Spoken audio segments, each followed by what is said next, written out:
ଆସନ୍ତା 20ରେ ବିଧାନସଭା ଘେରିବ ପ୍ରାଥମିକ ଶିକ୍ଷକ ସଂଘ। ଆସନ୍ତା 20ରେ ତାରିଖରେ ବିଧାନସଭା ଘେରିବ ପ୍ରାଥମିକ ଶିକ୍ଷକ ସଂଘ। ଦେଖନ୍ତୁ, ଭୁବନେଶ୍ୱର ପ୍ରାଥମିକ ଶିକ୍ଷାରୁ ସୀମାଟିକୁ ଉଚ୍ଛେଦ ନେଇ ବିଜ୍ଞପ୍ତି ପ୍ରକାଶ। ସମସ୍ତ ଲେବୁଲ VA ଶିକ୍ଷକଙ୍କୁ କେନ୍ଦ୍ରୀୟ ହାରରେ ଦରମା। ଶିକ୍ଷା ସହାୟକ ବା କନିଷ୍ଠ ଶିକ୍ଷକ 6 ବର୍ଷ କାର୍ଯ୍ୟକାଳକୁ ମୂଳ ଚାକିରିରେ ଗଣନା କରିବା। ଶିକ୍ଷକ ପାଇଁ ସ୍ୱାସ୍ଥ୍ୟ ବୀମା, ପୁରୁଣା ପେନସନ ଆଦି ଦାବିରେ ଆନ୍ଦୋଳନକୁ ଓହ୍ଲାଇବ ପ୍ରାଥମିକ ଶିକ୍ଷକ। ଆସନ୍ତା 20 ତାରିଖରେ ପ୍ରାଥମିକ ଶିକ୍ଷକମାନେ ବିଧାନସଭା ଘେରାଉ କରିବେ ବୋଲି ପ୍ରାଥମିକ ବିଦ୍ୟାଳୟ ଶିକ୍ଷକ ସଂଘର ସଭାପତି ବ୍ରହ୍ମାନନ୍ଦ ମହାରଣା ଓ ସାଧାରଣ ସମ୍ପାଦକ ବିଭୁ ପ୍ରସାଦ ସାହୁ କହିଛନ୍ତି। ଖାରବେଳ ନଗରସ୍ଥିତ ଶ୍ରମିକ ଭବନରେ ଅନୁଷ୍ଠିତ ସାମ୍ବାଦିକ ସମ୍ମିଳନୀରେ ସଂଘ ପକ୍ଷରୁ କୁହାଯାଇଛି ଯେ TET ପରୀକ୍ଷା ଆଳ ଦେଖାଇ ପ୍ରାଥମିକ ଶିକ୍ଷକଙ୍କ ପଦୋନ୍ନତିକୁ 4 ବର୍ଷ ହେବ ବନ୍ଦ କରାଯାଇଛି। 22ଟି ରାଜ୍ୟରେ ପ୍ରାଥମିକ ଶିକ୍ଷକଙ୍କୁ କେନ୍ଦ୍ରୀୟ ହାରରେ ଦରମା 4200 ଗ୍ରେଡ୍ ପେ ଦିଆଯାଉଥିଲା ବେଳେ ଓଡ଼ିଶାରେ 2200 ଗ୍ରେଡ୍ ପେରେ ଦରମା ଦିଆଯାଉଛି। ସମସ୍ତ ବିଭାଗରୁ ଠିକା ନିଯୁକ୍ତି ଉଠାଇ 6 ବର୍ଷ କାର୍ଯ୍ୟକାଳକୁ ନ୍ୟାସନାଲ ଇନକ୍ରିମେଣ୍ଟ ଦେଇ 2022 ମସିହାରେ ମୂଳ ଚାକିରିରେ ଗଣନା କରାଗଲା। ହେଲେ ଶିକ୍ଷା ସହାୟକ କନିଷ୍ଠ ଶିକ୍ଷକ କାର୍ଯ୍ୟକାଳକୁ ମୂଳ ଚାକିରିରେ ଗଣନା କରାଯାଇ ନାହିଁ ବୋଲି ସଂଘ ପକ୍ଷରୁ କୁହାଯାଇଛି।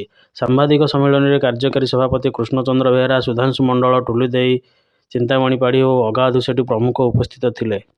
ସେ VA ଟିଚର୍ସ ଆସୋସିଏସନ ଦେଖନ୍ତୁ, ଆମର ମାନନୀୟ ଶ୍ରୀଯୁକ୍ତ ମୋହନ ଚରଣ ମାଝୀଙ୍କୁ ପତ୍ର ଲେଖିଛନ୍ତି। ଦେଖନ୍ତୁ, ବିଷୟ ହେଉଛି ପ୍ରାଥମିକ ଶିକ୍ଷକ କେନ୍ଦ୍ରୀୟ ହାରରେ ଦରମା ପ୍ରଦାନ। ମହାଶୟ, ନିବେଦନର କାରଣ ଏହି କି ଯେ ଆମ୍ଭେ ନିମ୍ନ ସ୍ୱାକ୍ଷରକାରୀ ଗଣ ଓଡ଼ିଶାର କାର୍ଯ୍ୟରତ ଲେବୁଲ VA ଶିକ୍ଷକ ଶିକ୍ଷୟିତ୍ରୀ ଅଟୁ। ଆପଣଙ୍କ ଅବଗତି ନିମନ୍ତେ ଜଣାଉଛୁ କି ଦୀର୍ଘ ବର୍ଷ ହେବ ପ୍ରାଥମିକ ଶିକ୍ଷକଙ୍କ ମୂଳ ଗ୍ରେଡ୍ ପେରେ କୌଣସି ପରିବର୍ତ୍ତନ ହୋଇନାହିଁ। ଏହି ଦାବିକୁ ଆଧାର କରି ପ୍ରାଥମିକ ଶିକ୍ଷକମାନେ ଅନେକ ଥର ଆନ୍ଦୋଳନ କରିଛନ୍ତି। ବିଭିନ୍ନ ସମୟରେ ଉଚ୍ଚସ୍ତରୀୟ ବୈଠକ ବସିଛି, ପ୍ରତିଶ୍ରୁତି ମଧ୍ୟ ମିଳିଛି, କିନ୍ତୁ ଦାବି ପୂରଣ ହୋଇପାରି ନାହିଁ। ଆପଣଙ୍କ ଅବଗତି ନିମନ୍ତେ ଜଣାଉଛୁ କି ଗତ ବର୍ଷ ସରକାର ସବୁ ବର୍ଗର ପ୍ରାଥମିକ ଶିକ୍ଷକମାନଙ୍କୁ ଗ୍ରେଡ୍ ପେ ବଢ଼ାଇଥିଲେ, କିନ୍ତୁ ଲେବୁଲ VA ବର୍ଗର ଶିକ୍ଷକମାନଙ୍କ ଗ୍ରେଡ୍ ପେରେ କୌଣସି ପରିବର୍ତ୍ତନ କରିନଥିଲେ। ତେଣୁ ଲେବୁଲ VA ବର୍ଗର ଶିକ୍ଷକ ଶିକ୍ଷୟିତ୍ରୀମାନେ ଗଭୀର ଅସନ୍ତୋଷର ଦିନ କାଟୁଛନ୍ତି। ନୂତନ ସରକାର ଆସିବାର 1 ବର୍ଷ 6 ମାସ ହୋଇସାରିଥିଲେ ମଧ୍ୟ ଗ୍ରେଡ୍ ପେରେ ପରିବର୍ତ୍ତନ କ୍ଷେତ୍ରରେ ଏପରି କୌଣସି ପଦକ୍ଷେପ ନେବା ଭଳି ପରିଲକ୍ଷିତ ହେଉନାହିଁ।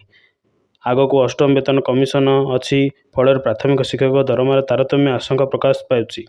ଏଣୁ ଆପଣଙ୍କ ବିନୀତ ଅନୁରୋଧ କରୁଛୁ କି ଆମ୍ଭମାନଙ୍କର ମୂଳ ଗ୍ରେଡ୍ ପେ 2200ରୁ ପରିବର୍ତ୍ତନ କରି 4200 ଆକାରରେ ପ୍ରଦାନ କରି ପ୍ରାଥମିକ ଶିକ୍ଷକଙ୍କୁ ନ୍ୟାୟ ପ୍ରଦାନ କରନ୍ତୁ। ଦେଖନ୍ତୁ, ଏଥିରେ ଆପଣଙ୍କର ସମସ୍ତ ଶିକ୍ଷକ ସଂଘମାନେ ଅଛନ୍ତି।